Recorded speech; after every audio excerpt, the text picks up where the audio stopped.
د کډوالو د پاره د ملګرو ملتونو ادارې UNHCR د پاکستان د ډاک د محکمې د لارې د کرونا وایرس له کبله متاثر شوو د افغان کډوالو په شپږ ډیر زره کورونو کې د 12,000 روپو د نقد امدادي رقم د تقسیمولو اعلان کړي. په دې لړ کې نن د 9 په ورځ اسلام آباد کې د پاکستان د سرحدونو او ریاستي چارو وزارت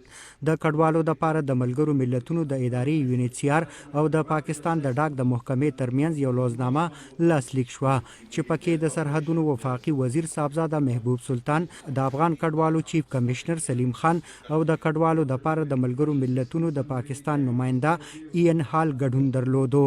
د کډوالو د پاره د ملګرو ملتونو د ادارې UNHCR ویان قیصر افریدي وایس اف امریکا ډیو ریډیو ته ویل چې په لومړي پړاو کې به شاوخوا شپږ ډیر زره د افغان کډوالو په کورونو کې 12,000 روپۍ نقد امداد د پاکستان د ډاک د محکمې د لارې ویشل شي او دا عمل به د راتلونکي هفتې څخه پیل کیږي. شپږ ډیر زره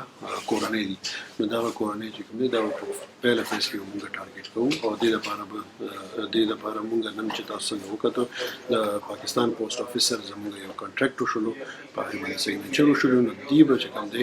دغه چې کوم امداد دی کیش امداد دی دا به د پوسټ افیس په ذریعہ باندې موږ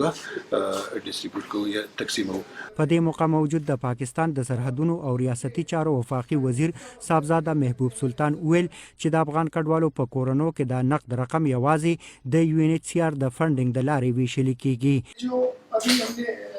کیا ہے اس میں ٹوٹل فنڈنگ جو ہے UNHCR کی ہے اور بھی ڈفرینٹ ایجنسیز ہیں جو اس میں کر رہے ہیں لیکن یہ ټوټل انټرنیشنل فنډینګ سے جوړ ہے. په دې دستوره کې موجود د افغان کډوالو چیف کمشنر سلیم خان وایس اف امریکا ډیو ریډیو ته ویل چې د دې پروګرام د لارې به د افغان کډوالو د کورونو یو غټه شمیره ګټه ترلاسه کړي. 12,000 پر فیملی موږ د پیسې ورکو in line with اساس پروګرام دا به 3,000 روپے پر منث پر فیملی راځي دا تقریبا 2,000 next 4 months لپاره. د UNHCR د شمیرو تر مخه دا مهال په پاکستان کې شاوخوا 14 لکه رجسټرډ افغان کډوال اوسېږي. په وړاندې ورځو کې د اسلام آباد په کچه کیمپ کې میش افغان کډوالو د افغان دولت او د UNHCR څخه د مرستو غوښتنه هم کړې وه.